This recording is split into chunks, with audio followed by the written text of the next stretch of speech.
आप सबको सलाम। खुदा बाप आप सबको बहुत आशीष और बरकत दे। हमें एक बार फिर से खुदा के जिंदा कलाम के साथ खुदा की खिदमत में, खुदा की महिमा में है। और आज का कलाम जो हम जिस विषय पर मनन करेंगे, वो विषय, इससे पहले कि वो विषय मैं आपके सामने रखूं, मैं यूहन्ना की इंजील उसका 9वां अध्याय और उसकी 25 आयत आप सबके सामने पढ़ना चाहता हूं। और मैं चाहता हूं कि हम सब कलाम में शरीक हों।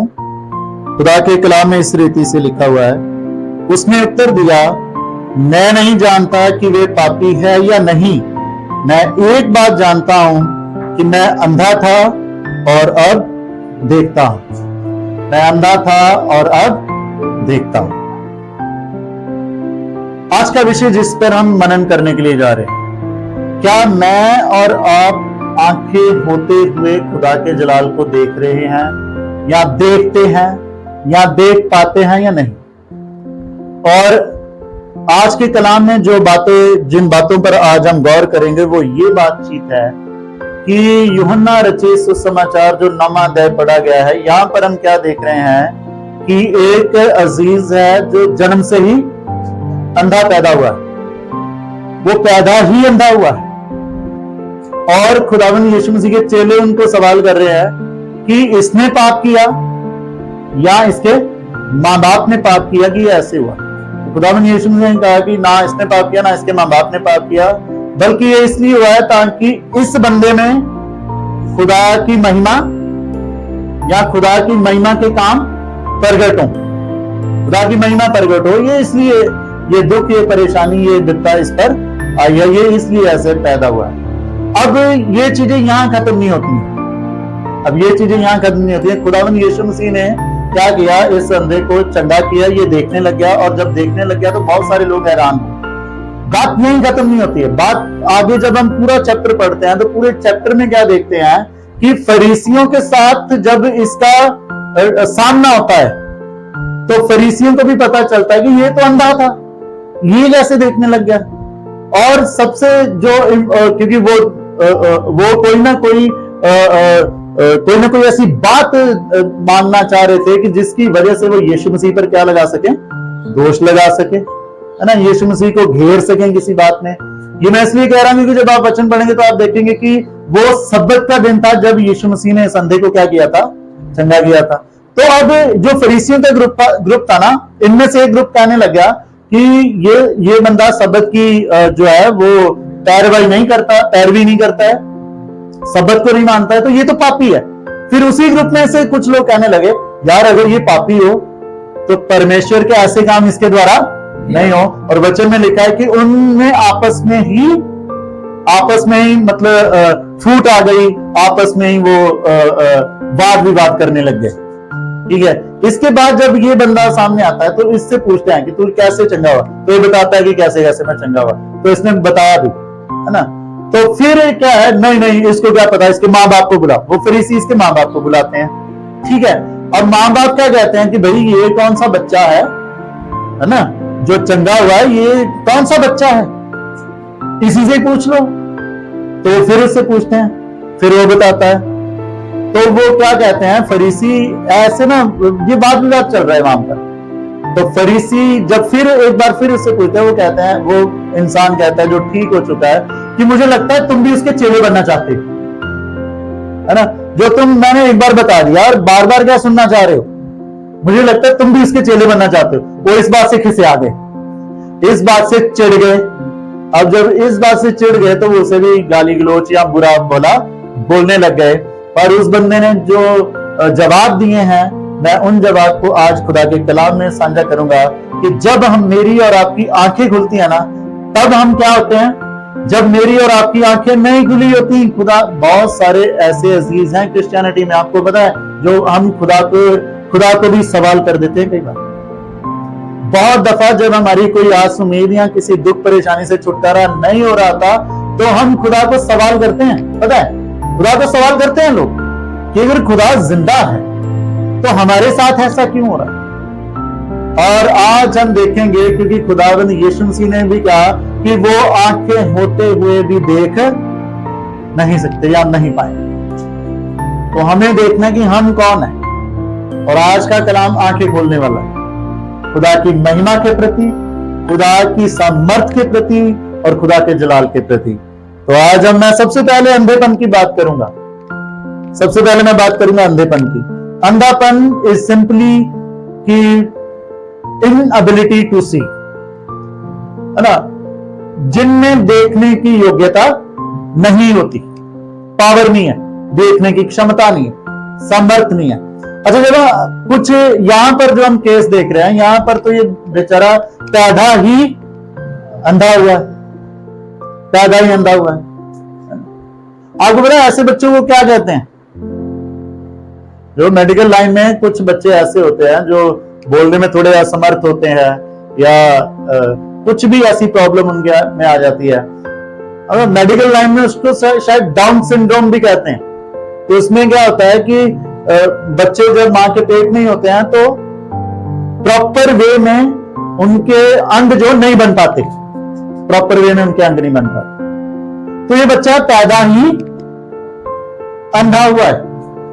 अगर कुछ लोग अंधे हो जाते हैं, कई बार कुछ अजीजों का एक्सीडेंट ही ऐसा हो जाता है, सिर पे ऐसी चोट लग जाती है, कोई एक्सीडेंट ही ऐसा होता है, वो देखने की क्षमता खो देते हैं।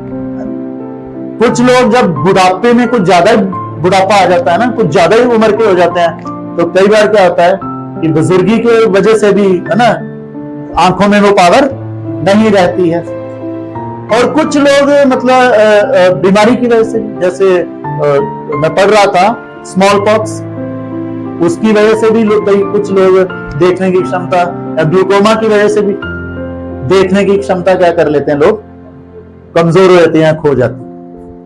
मैं यहाँ पर जो बातचीत करने जा रहा हूं, एक्चुअली ये जो अंधा था ये तो जन्म का अंधा था, पर यहाँ जो फरीसी हैं, जो पूरी नॉलेज रखते हैं, बाइबल की पूरी नॉलेज रखते हैं, उनको खुदावंद यीशु मसीह के आने से पहली जो भविष्यवाणियां यीशु मसीह के बारे में हुई हैं, उनकी सबकी अच्छे से जानकारी है। अच्छा, वो सब कुछ जानते हुए भी क्या है? अंधे हैं। आपको पता है ज़बूर 14 और 15 में की पहली आयत जब पढ़ते हैं ना, वहां पर पता क्या लिखा है? स्पेशली ज़बूर 14, वहां पर लिखा है, मूर्ख ने कहा खुदा है ही नहीं। और जब आप इस पर्टिकुलर आयत को की डीप स्टडी करते हैं ना, कि मूर्ख ने कहा खुदा है नहीं, पता है कौन मूर्ख है? वो मूर्ख ने जिन्होंने बाइबल ही नहीं पढ़ी, उनकी नहीं बात हो रही है, उनकी नहीं बात हो रही है। पता है यहां पर किनको मूर्ख कहा? उन लोगों को मूर्ख कहा जो सब कुछ जानते हुए भी, जो सब कुछ जानते हुए भी खुदा और खुदा की सामर्थ पर यकीन नहीं करते, वो अंधे हो चुके हैं। और बाइबल में बयान किया है कि वो मूर्ख है। मूर्ख ने अपने मन में कहा कि खुदा है ही, वो मूर्ख है। वो क्योंकि अपने लॉजिक देते हैं, अपनी बातें देते हैं। अगर खुदा है तो क्या उसको मेरे दुख नहीं दिख रहे? कैन यू इमेजिन कि ये बंदा बचपन से ही पैदा ही अंधा हुआ है और अब भीख मांगते मांगते, पता नहीं इसकी उम्र तो यहां पर बयान नहीं है, पर इसके मां बाप की उस बात को जब हम पढ़ते हैं ना, तो पता लगता है कि शायद वो 25-30 साल की उम्र में होगा। क्योंकि जो उन्होंने कहा कि ये कौन सा बच्चा है, इसको खुद ही पूछ लो, ये खुद ही बता देगा। आप समझ रहे हैं? तो इतनी उम्र तक जिस बंदे ने दुख झेले हैं, और मैं और आप सवाल करते हैं कि खुदा को क्या पता नहीं चल रहा कि हम इस अड़चन में, इस विपदा में, इस परेशानी में कब से जूझ रहे हैं। अच्छा, हम तब तो उनके पास बाइबल नहीं थी, नया नियम नहीं था, यीशु मसीह के बारे में इतना पता भी नहीं था जितना आज हमें है। हम सब कुछ जानते हुए भी अगर ऐसे करते हैं तो अंधा कौन है आज? है ना, हम गौर कर सकते हैं। इस बंदे ने कहा मैं अंधा था, मुझे बोला मुझे नहीं पता वो पापी है वो क्या है, मुझे बस इतना पता है मैं अंधा था, अब मैं देखना, अब मैं देखने लगा, अब मैं देखने लगा। मैं विचार कर रहा था इस बंदे को दिखने क्या लग गया? मैं अंधा था, अब मैं देखने लग गया हूं। अब इसको क्या दिखने लग गया जो आज कई बार मुझे और आपको नहीं दिखता है? आज इसे क्या दिखने लग गया? जो उस समय फरीसी, जो मतलब पुराने नियम की हिब्रू बाइबल की पूरी नॉलेज रखते हैं, जो उनको नहीं दिखा वो इस बंदे को दिख गया, जो अंधा है, पिछले कई सालों से अंधा है, उसी का दिख गया। पता है, गौर कीजिएगा, ध्यान से सुनिएगा, मैं प्रैक्टिकल चीजों से कनेक्ट करूंगा आज का कलाम, तो ध्यान से सुनिएगा। सबसे पहली बात, इस बंदे को खुदा का प्यार दिख गया। जो मतलब कैसे प्यार दिख गया, मैं इस बात को एक्सप्लेन कर रहा हूं, आप ध्यान से सुनिएगा। पता है, जो बंदा इतने सालों से दुख में है, परेशानी में, किसी विपदा से जूझ रहा है, उस बंदे को पता है लोग किस नजर से देख रहे थे कि ये तो पापी है। चेलों ने इसीलिए तो सवाल किया ना कि किसने पाप किया। उन्होंने ऑलरेडी डिसाइड कर दिया है कि ये पापी है, इसलिए ये बंदा अपने जन्म से अंधा है। और इस बंदे को देख के कि अगर मैं पापी होता तो खुदा का रहम मुझ पे, अगर मैं इतना ही निकम्मा होता, अगर मेरे मां बाप इतने निकम्मे होते, उन्होंने कुछ ऐसी ही खता की होती, तो मैं चंगा थोड़ी होता। इस बंदे को वो खुदा की मोहब्बत दिख गई। आप समझ रहे हैं? क्या हमें दिखती है कि हमारे निकम्मे होने के बावजूद भी खुदा ने हमें आज एक स्टैंडर्ड दिया। मैं हमेशा कहता हूं, जब भी खुदा की महिमा को देखना तो अपने कम से कम पीछे, आज से कम से कम पिछले 15 से 20 साल पहले की जिंदगी देख लेना, तो आज समझ में आएगा कि खुदा ने हमें कहां खड़ा किया है। समझ में आएगा, समझ में आएगा, आएगी वो बात सामने की हम हमारे निकम्मे होने के बावजूद भी खुदा ने आज हमें एक अच्छी जिंदगी दी। इसको दिखने लग गया कि लोग तो मुझे पापी समझते थे, पापी कहते थे, पर ये खुदा तो मेरे मना पास खुद चल के आया है, खुद चल के आया। वचन में क्या लिखा? जाते हुए। क्या लिखा थी, पढ़ो आप, क्या लिखा है वहां पर? यही तो लिखा है, जाते हुए, है ना? जाते हुए खुदावंद यीशु मसीह को एक मनुष्य दिखा। कौन? जो जन्म से अंधा था।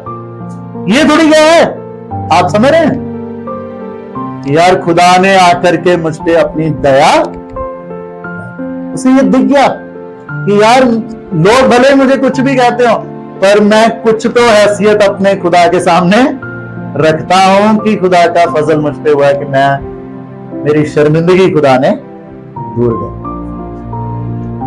मेरी शर्मिंदगी खुदा ने दूर की। अच्छा, दूसरी बात, इसे क्या क्या दिख गया? इससे दिख गई इसकी पूरी लाइफ खुदा ने चेंज कर दी। जब आयत, आप पहली आयत और 8वीं आयत पढ़ेंगे तो वहां पर आपको समझ में आएगा। 8वीं आयत में क्या लिखा है कि ये बंदा भीख, अब इसकी लाइफ ऐसी चेंज हो गई है। इसे क्या दिख गया कि खुदा ने मुझ पे वो रहम किया है, अब मुझे भीख मांगने की जरूरत नहीं। अब मुझे, मैं जो शर्मिंदगी में पड़ा रहता था, अब मैं इसे दिख गया, इसे दिख गया कि वो जो मसाया है ना, हिब्रू में कहते हैं मसाया, मसाया मतलब बचाने वाला, समझ रहे हैं आप? जीसस क्राइस्ट, क्राइस्ट का मतलब मसाया, मसाया मतलब बचाने वाला। मेरा और आपका यीशु मसीह हमें बचाने वाला, जो हमारी लाइफ इंटायरली, आपको पता है, इंटायरली चेंज कर देता है, कंप्लीटली।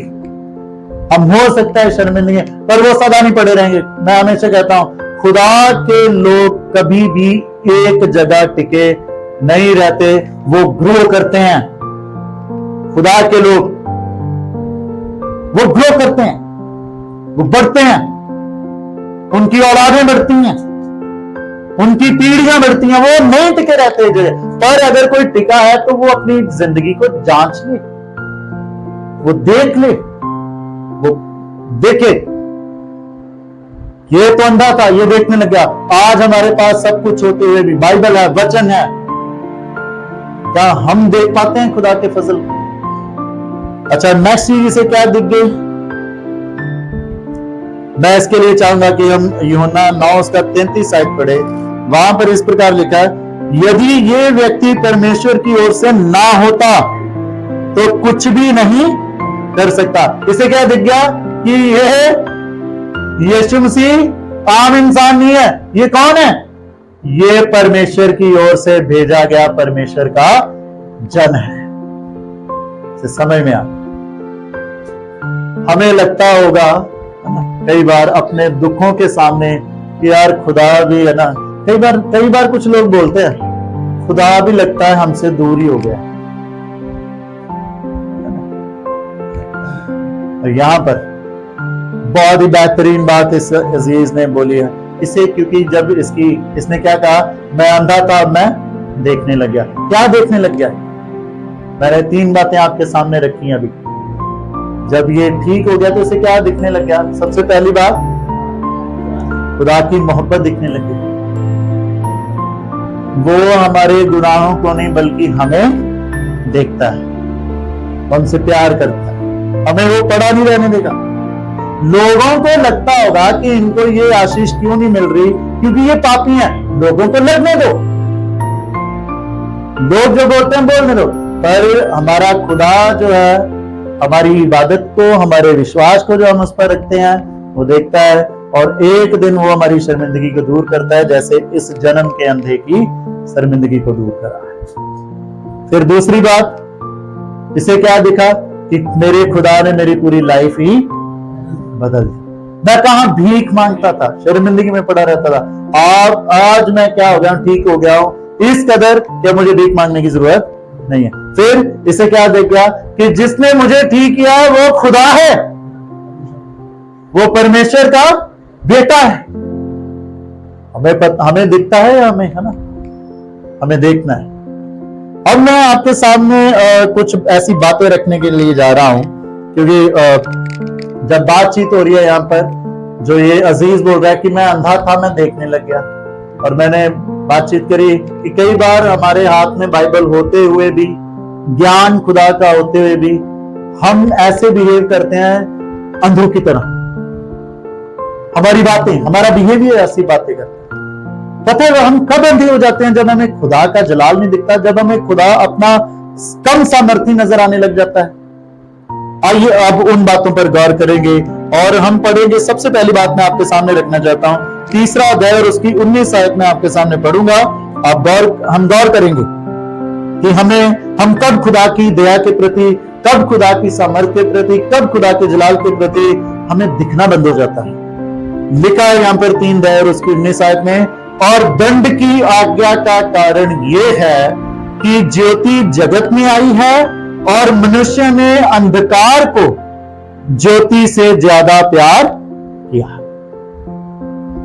पता है हमें कब खुदा का प्यार नहीं दिखता? जब हमें अंधकार ज्यादा अच्छा लगता है, जब हमें अंधकार में रहना ज्यादा अच्छा लगता है। आपको पता है हमें चीजें कब दिखती हैं? थोड़ा सा साइंटिफिक सा सवाल है, पता है ये कब दिख रही है मुझे? जब लाइट इस पे पड़ रही है और इसका रिफ्लेक्शन मेरी आंखों पे आ रहा है, और मेरी आंखें है ना, मेरे दिमाग को साइन भेज रही है कि ये चीज क्या है। आप समझ रहे हैं? और वचन में हमने क्या देखा है कि खुदावंद यीशु मसीह वो रोशनी बन करके आया, पर लोगों ने क्या किया कि उससे रोशनी की बजाय किससे प्यार किया? अरे हमें तो अंधकार में रहना है। पता है कभी जैसे हमारे घरों में ऐसे जब चीजें पड़ी रहती है ना बाहर, घर के अंदर नहीं तो घर के बाहर, मान लीजिए गार्डन में या ऐसे बाहर, तो कई बार किसी चीज के नीचे ना, किसी चीज को उठाएंगे ना, गमला है या ईंट पड़ी हुई है, उस ईंट के नीचे आपको छोटे छोटे कीड़े दिखेंगे। वो आप उनको उठाओगे ना, वो फिर से मतलब किसी चीज के नीचे घुसने की कोशिश करेंगे। क्यों? उनको अंधेरा अच्छा लगता है, उनको लाइट अच्छी नहीं लगती। हमें कब खुदा का जलाल नहीं दिखता?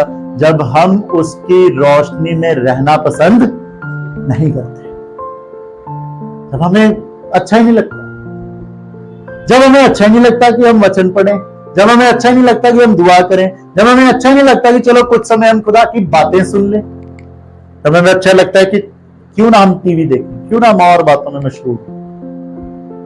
मेरे अजीजों, हम गौर कर सकते, फिर हम खुदा के जलाल को नहीं देख सकते हैं जब हमारा प्यार जो है वो अंधकार और अंधकार की बातों से है। अच्छा, दूसरी चीज मैं देख रहा था, हमें खुदा की सामर्थ और खुदा के जलाल के प्रति दिखना बंद हो जाता है कब पता है? जब हम पूरे दुखों से, पूरी मुसीबतों से भरे होते हैं। जब कोई दुख या परेशानी पिछले कई महीनों या सालों से हमारा पीछा नहीं छोड़ रही होती, फिर हमें खुदा की सामर्थ दिखना बंद हो जाता है, क्योंकि वो दुख इतना हैवी हो जाता है वो पर। अच्छा, ये प्रैक्टिकल है। अब मैं यहां पर है ना, मतलब ऐसे अजीजों को जो ऐसी सिचुएशन से गुजरे हैं, मैं उनको गलत नहीं कहना चाहूंगा। क्यों भाई? क्योंकि ये सिचुएशन ही ऐसी प्रैक्टिकल होती है कि हम, पता है, मामूली सा में बुखार हो जाए ना, मामूली सा बुखार हो जाए तो क्या होता है? अगर एक दिन में ठीक नहीं हो रहा है, 2 दिन में भी ठीक नहीं हो रहा है, तो क्या होता है? हम इरिटेट हो जाते हैं, है ना, कि यार बुखार ही तो है, ये जा ही नहीं रहा। और कुछ हमारे अजीज ऐसी बीमारी, ऐसी लाचारियों से जूझ रहे हैं, अगर वो कहते हैं ना, जिसको दुख होना उसको ही पता होता है ना। तो मैं यहां पर मतलब उनको, है ना, ये नहीं कहना चाहूंगा कि यार आप लोग गलत हो। आप लोग जिस सिचुएशन में से गुजर है ना, that may be very pathetic, that may be कि वो बहुत ही दर्दनाक है, पर अगर ये हल नहीं है कि आप अपने खुदा को, है ना, उसके आगे प्रार्थना करना ही छोड़ दो, ये हल नहीं होता है। आप, अगर मैं यहां पर आपको बताना चाहता हूं, आपको पता है अय्यूब नबी पर कितने साल दुख रहे? आपको पता है? बताया तो शायद मैंने। अय्यूब नबी पर 40 साल दुख रहे। और मैं यहां पर बहुत ही अदब के साथ और खुदा के कलाम के साथ ये कहना चाहता हूं, हम में से कोई भी कितने भी दुख झेल रहा हो, आप 40 साल तक नहीं जाओगे, इतना लंबा नहीं जाने देगा खुदा, पहले सही कर देगा, डोंट वरी। इतना भरोसा है खुदा के कलाम पर ये बात मैं इसलिए बता रहा हूं क्योंकि आप देखिए, उस बंदे ने 40 साल तक दुख सहे। 40 साल थोड़े नहीं होते भी जिंदगी के, पर फिर भी उसने खुदा का हाथ या खुदा की इबादत करना नहीं छोड़ा। हमें दिखना बंद हो सकता है कि यार ये परेशानियां, ये फाइनेंशियल क्राइसिस, ये फाइनेंशियल इश्यूज कब हल होंगे? खुदा का कलाम बताया जा रहा है मेरी इबादत करो, मैं आप नंबर 1 हो जाओगे, ये हो जाओगे, वो अब होंगे कब? यू नो, एक बात हमेशा याद रखिए, खुदा के वायदे झूठे नहीं हैं, उसके वायदे सच्चे हैं, उसके वायदे सच्चे। वो अपनी बातों का पक्का है। और खुदा के कलाम में लिखा है, आकाश और धरती टल जाएगी पर उसके कलाम की एक बिंदी भी टलेगी नहीं जब तक वो पूरी नहीं हो जाती। जब उस तक उसका लिखा हुआ पूरा नहीं हो जाता वो नहीं टलेगा। तो प्रॉब्लम्स में भी बड़ी हो सकती है हमारी जिंदगियों में, बट डोंट वरी, हम उस खुदा की इबादत करते हैं जो देख रहा है। और मैं हमेशा कहता हूं, आज भले हमें लग रहा हो कि यार इस प्रॉब्लम, इस बीमारी, इस लाचारी, इस दुख की वजह से ना 2 साल पीछे चला गया हूं, यू नो, जब खुदा उसमें से निकालेगा ना, आपके 2 साल का नुकसान खुदा 2 महीने में पूरा करने की सामर्थ्य रखता है। हम उस खुदा की इबादत करते हैं। तो डोंट बी ब्लाइंड ना, हमारी आंखें बंद ना हो जाएं हमारे दुख, हमारी परेशानियों की वजह से। किसके प्रति? खुदा की महिमा के प्रति, खुदा की सामर्थ के प्रति हमारी आंखें बंद ना हो जाए। वो हमें बहुत प्यार करता है, वो हमें उठाता है अपनी सिचुएशन से। अच्छा, जो तीसरी बात है, हमारी आंखें कब बंद हो जाती हैं पता है? जब हमारे माइंड पर खुदा की बातों की बजाय कुछ और बातें जब ज्यादा हावी हो जाती हैं, जब हमारे माइंड पे कुछ और चीजें जो है ना वो ऑक्यूपाई कर लेती है हमारे माइंड को, कोई और बातें। जिस मन में, जिस दिमाग में खुदा की बातें होनी चाहिए थी, जब औरों की बातें होते हैं ना, कई होते हैं, रिश्तेदार भी होते हैं ऐसे, पता क्या करते हैं? अरे हम आपको बताते हैं नहीं कुछ हल हो रहा है, आओ फलाने बाबे के पास चलते हैं, उधर चलते हैं, ये करते हैं, वो करते हैं। तब हमें खुदा की महिमा दिखनी बंद हो जाती है जब हमारे माइंड पर ऐसी चीजें हावी होने लगती है। Be careful, be careful. 3 बातें बताएं, अभी चौथी बात। कब हमें दिखना बंद हो जाता है? अब क्योंकि जब आज का जो वचन पढ़ा है ना हमने, यूहन्ना की अंजील 9वां अध्याय, यहां पर फरीसियों को नहीं दिख रहा है, इस इंसान को दिख गया। क्या दिख गया? कि यीशु मसीह ही मुक्तिदाता परमेश्वर है। जो 33 आयत में हमने पढ़ा ना, उसमें क्या कहा कि कोई मनुष्य के से ऐसा होना तो पॉसिबल नहीं है, पर ये परमेश्वर का जन है जिसकी वजह से मैं क्या हो गया हूं, ठीक हुआ। इसको दिख गया, फरीसियों को नहीं दिख रहा है। पता है क्यों? क्योंकि फरीसियों के मन पता है किस चीज से भरे हुए हैं? एनिमी। एनिमी मतलब दुश्मनी, नफरत, ठीक है, जेलसी से भरे हुए, ईर्ष्या से भरे हुए। वो यीशु मसीह से जलते थे कि ये क्यों? पता है हमें खुदा की सामर्थ्य दिखनी कब बंद हो जाती है? जब हम अपने पड़ोसियों को बढ़ते हुए देख रहे हो, जब हम अपनी कलीसिया के कई अजीजों को बढ़ते हुए देख के मन में जलन रखे होते हैं, यार ये क्यों? अरे यार, मैं बहुत दफा कहता हूं, ईर्ष्या जलन नहीं रखनी चाहिए मसीह लोगों को। क्यों? क्योंकि खुदा की सामर्थ्य,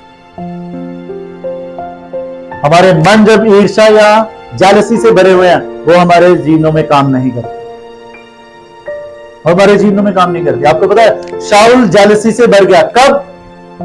जब लोग ये कहने लगे, क्या कहने लगे? कि शाऊल ने मारा हजारों को और दाऊद ने मारा लाखों को। और यू नो कि जब उसका मन इस जलन से, इस ईर्ष्या से भर गया, वो क्या करने लग गया? वो दाऊद से दुश्मनी करने लग गया, उस दाऊद से जिस पर खुदा का क्या है? मसा है।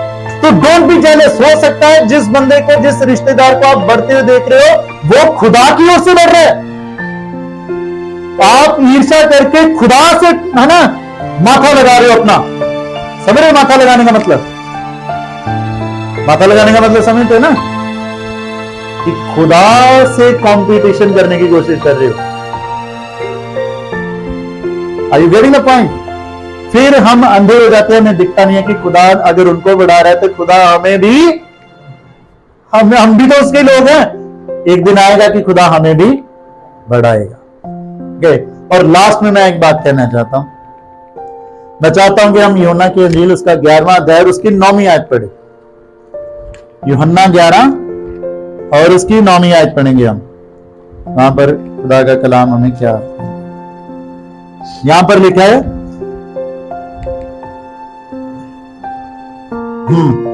पढ़िए जी।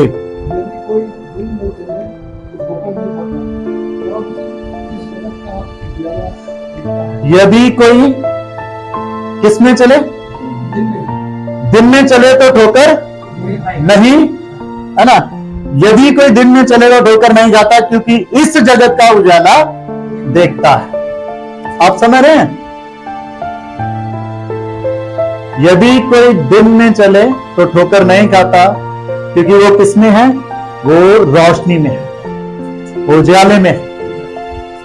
और खुदा का कलाम हमें क्या कहता है? उजाला कौन है? रोशनी कौन है? खुदावन यीशु मसीह। तो हमेशा हमेशा, चाहे हमारी सिचुएशन कैसी भी, हमेशा उस रोशनी में बने रहें, उस रोशनी में बने रहें। और वो रोशनी कौन सी है? वो रोशनी दाऊद ने क्या बयान किया ज़बूर 119 में? उसने कहा, तेरा वचन कंप्लीट करिए, तेरा वचन मेरे पांव के लिए, मेरे मार्ग के लिए उजाला। किसका वचन? परमेश्वर का वचन, खुदा का वचन। तो स्टे इन दैट लाइट, खुदा के उस कलाम में बने रहें। खुदा की उस बातों में बने रहें, क्योंकि जैसे ही अगर हम अपने खुदा की उन बातों में से इधर उधर होंगे, हम खुदा की उन बातों को नहीं देख पाएंगे, है ना, जो बातें हमें भी एक बेहतर जिंदगी की उम्मीद और बेहतर जिंदगी की बरकत देती है, एक बेहतर जिंदगी। तो आज हमें देखना है कि हम कहां पर हैं। क्या हम देख सकते हैं खुदा के उस जलाल को? क्या हम देख सकते हैं खुदा की उस महिमा को? मेरे अजीजों, अगर गौर कीजिएगा, अगर हम लाइट में नहीं है, अगर हम अंधकार में है, हम नहीं देख रहे हैं। अगर हमारी जो पैथेटिक सिचुएशन है, पैथेटिक सिचुएशन मतलब समझे, निर्दयी, अगर हमारे जीवन किसी मुश्किलों के दौर में से गुजर रहा है, परेशानियों के दौर में से गुजर रहा है, और वो मुश्किलें हम पर इतना हावी हो गई हैं कि हमारी दुआ बंद हो गई है, हमारा वचन पढ़ना बंद हो गया है, हमारा चर्च जाने का मन नहीं कर रहा है, हमारे अगर घर में पादरी साहब आ गए तो दुआ में बैठने का मन नहीं कर रहा है कि क्या ही दुआ में बैठे, फर्क तो कोई पढ़ने वाला है नहीं हमारी जिंदगी में, हम तो ऐसे ही मरेंगे शायद। तो मेरे अजीजों, हमें वो नहीं दिख रहा है। क्या नहीं दिख रहा? जो बाइबल में अजूब जैसे लोगों ने 40-40 साल, हन्ना जैसी औरतों ने 8 से 10-10 साल तक ना उन दुखों को झेलते हुए फिर भी खुदा की महिमा में आगे बढ़ना छोड़ा नहीं। यूसुफ बिना वजह जेल में रहा, पर फिर भी खुदा की इबादत करना छोड़ा, अपने दुखों को अपने ऊपर हावी नहीं होने दिया, खुदा की इबादत नहीं छोड़ी, प्रभु का नाम लेने नहीं छोड़ा। ऐसा नहीं किया कि उसके दुख उन पर हावी हो गए हों और खुदा का नाम लेना छोड़ दिया। द मोमेंट हमारे दुख हम पर हावी हो गए, मेरे अजीजों, हमें खुदा का जलाल दिखना बंद हो जाएगा।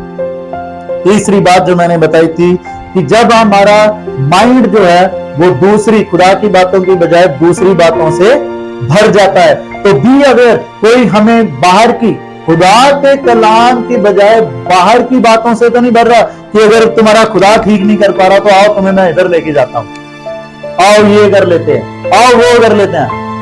Are you ready? हमें तब खुदा की महिमा दिखनी बंद हो जाती है। और चौथी बात, अगर मेरा और आपका मन ईर्ष्या जलन कि बाकी तो बढ़ रहे हैं, मैं ऐसे ही पड़ा हुआ, अगर खुदा की सामर्थ्य वहां भी हमें दिखनी बंद हो जाती है। तो हमें क्या करना है? हमें उस रोशनी में बने रहना है। कौन सी रोशनी? खुदा की रोशनी। और वचन में लिखा है, खुदा यीशु मसीह ने कहा, इस जगत की ज्योति मैं हूं, उस ज्योति में, उस रोशनी में हमें बने रहना है। अगर हम उस रोशनी में हमेशा बने रहते हैं तो मेरे अजीजों, हम भी वो कहेंगे बात, पता है कौन सी? मैं अंधा था, अब मैं देखता हूं। खुदा अपने कलाम के द्वारा में बहुत आशीष और बरकत। आइए हम दुआ मांगें। पिता परमेश्वर, हम आपका धन्यवाद देना चाहते हैं क्योंकि आपकी रूहानी बातें जिंदा हैं प्रभु जी, जो हमें जिंदगी बख्शती हैं। और वाकई धन्यवाद देना चाहते हैं प्रभु जी कि आज आपकी जिंदा तरीन बातों से प्रभु जी हमें जिंदगी बख्श मिली है। खुदा रहम करे बाप, हो सकता है आज हम में से बहुत सारे अजीज खुदा अपने दुखों की वजह से, अपनी परेशानियों की वजह से पिता परमेश्वर जी आपके उस जलाल को नहीं देख पा रहे, जो जलाल प्रभु जी हमारी जिंदगियों से तमाम अंधकार को, बीमारियों को, लाचारियों को, परेशानियों को दूर कर देता है। हे पिता, हम पर रहम कर, हमारी समझ को खोल, हमें उस रोशनी में जो यीशु मसीह की रोशनी है, जो आपके जिंदा कलाम की रोशनी है प्रभु जी, उस रोशनी में बने रहने की सामर्थ्य दे बाप, ताकि हम आपके कलाम की बातों में बने रहें और आपकी महिमा में खुदा ताजा तरीन रहते हुए प्रभु जी आपकी महिमा को बयान करने वाले हो सके। आपका रहम हरेक पर हो और प्रभु जी हरेक आपकी आशीष से मांगो। प्रार्थना खुदावन यीशु मसीह के नाम से मांगो, आमीन आमीन।